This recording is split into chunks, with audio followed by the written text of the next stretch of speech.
বন্ধুরা, তোমাদের সকলকে ইউটেক বেঙ্গলি চ্যানেলে স্বাগত জানাই। দক্ষিণ দিনাজপুর জেলার গঙ্গাপুর মহকুমায় প্রচুর সংখ্যক আশা পদে নিয়োগের বিজ্ঞপ্তি বেরিয়েছে। বিজ্ঞপ্তিটি বেরিয়েছে 16/6/2025-এ। তবে তোমরা এই পদে আবেদন করতে পারবে 10/7/2025 পর্যন্ত। এখানে তোমরা নোটিশের মেমো নাম্বারটি পেয়ে যাবে এবং এখানে লেখা আছে, দেখবে, দক্ষিণ দিনাজপুর জেলার গঙ্গাপুর মহকুমার অন্তর্গত 3টি ব্লকের আশা নিয়োগের উদ্দেশ্যে ওই এলাকার গ্রামগুলিতে বসবাসকারী মহিলা প্রার্থীদের কাছ থেকে দরখাস্ত আহ্বান করা হচ্ছে। মানে এই পদে আবেদন করার জন্য তোমাদের সেখানকার ওই ব্লকের স্থায়ী বাসিন্দা হতে হবে, তাহলে তোমরা আবেদন করতে পারবে। তো এই নোটিশটি তোমরা পেয়ে যাবে wbhealth.gov.in এই ওয়েবসাইটে তোমরা এই নোটিশটি পেয়ে যাবে, অথবা তোমরা এই ওয়েবসাইটেও নোটিশটি পেয়ে যাবে। তো এখানে কী কী নির্দেশাবলী বলেছে দেখো।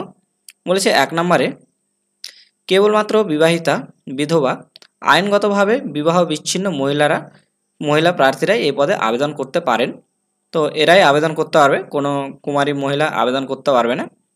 2 নম্বরে বলেছে, প্রার্থীকে অবশ্যই সংশ্লিষ্ট গ্রামের স্থায়ী বাসিন্দা হতে হবে। অন্য গ্রামের কোনো প্রার্থী আবেদন করলে তার আবেদনপত্রটি বাতিল বলে গণ্য করা হবে। তো বুঝতেই পারছো, তোমাদের স্থায়ী বাসিন্দা হতে হবে যেখানে তোমরা আবেদন করবে। সাধারণ প্রার্থীদের বয়স 1/1/2025 তারিখে 30 থেকে 40 বছরের মধ্যে থাকতে হবে। বয়সটা একটু খুব ভাইটাল, দেখে নেবে, 30 থেকে 40 বছরের মধ্যেই থাকতে হবে। 4 নম্বরে বলেছে, তপশিলি জাতি উপজাতি প্রার্থীদের ক্ষেত্রে বয়স 1/1/2025 তারিখ থেকে 22 থেকে 40 বছরের মধ্যে হতে হবে। তো যারা কাস্ট আছে তাদের একটু ছাড় আছে। 5 নম্বরে বলেছে, প্রার্থীদের মাধ্যমিক বা সমতুল্য পরীক্ষায় উত্তীর্ণ বা অবতীর্ণ হতে হবে। উত্তীর্ণ হলেও তোমরা আবেদন করতে পারবে, মাধ্যমিকে ফেল করলেও আবেদন করতে পারবে, অসুবিধা নেই। শুধুমাত্র মাধ্যমিক বা তার সমতুল্য পরীক্ষার প্রাপ্ত নম্বরই মেধা তালিকা প্রস্তুতিতে বিচার করা হবে। উচ্চতর শিক্ষাগত যোগ্যতার প্রার্থীরাও আবেদন করতে পারেন, কিন্তু উচ্চতর শিক্ষাগত যোগ্যতার কোনো মূল্যায়ন হবে না। যারা উচ্চশিক্ষায় শিক্ষিত তারা আবেদন করতে পারবে, তার জন্য কোনো বিশেষ সুবিধা পাবে না।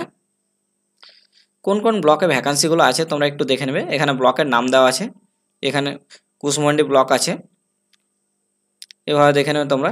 হরিরামপুর ব্লক আছে, বংশীহরি ব্লক। এই ব্লক থেকে যারা দেখছো ভিডিওটি তোমরা আবেদন করতে পারবে, তোমরা দেখে নেবে। এবং কোন কোন গ্রামে আছে, এখানে গ্রাম পঞ্চায়েতের নাম আছে, গ্রাম পঞ্চায়েত এবং সাব সেন্টার এখানে দিয়ে দিয়েছে, এবং এখানে গ্রামের নাম আছে, তোমরা দেখে নেবে। এবং প্রত্যেকটাতে একটি করে ভ্যাকান্সি আছে। তবে এখানে একটি জিনিস মনে রাখবে, এখানে কোনো কাস্টের বিশেষ সুবিধা নেই, জেনারেল কাস্টেই তোমাদের পোস্টগুলো রাখা হয়েছে।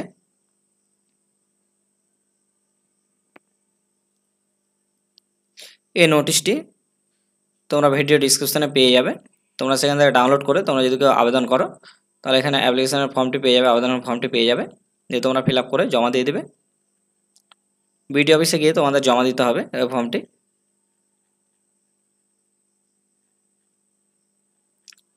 তোমাদের আমি একটি জিনিস দেখিয়ে দিই।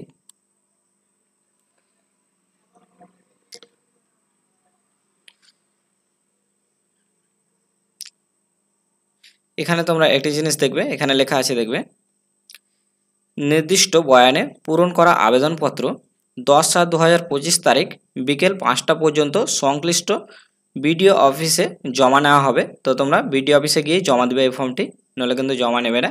আর এখানে যারা ফর্ম জমা দেবে তারা এইটুকুটা পড়ে নেবে, আমি পড়ছি না।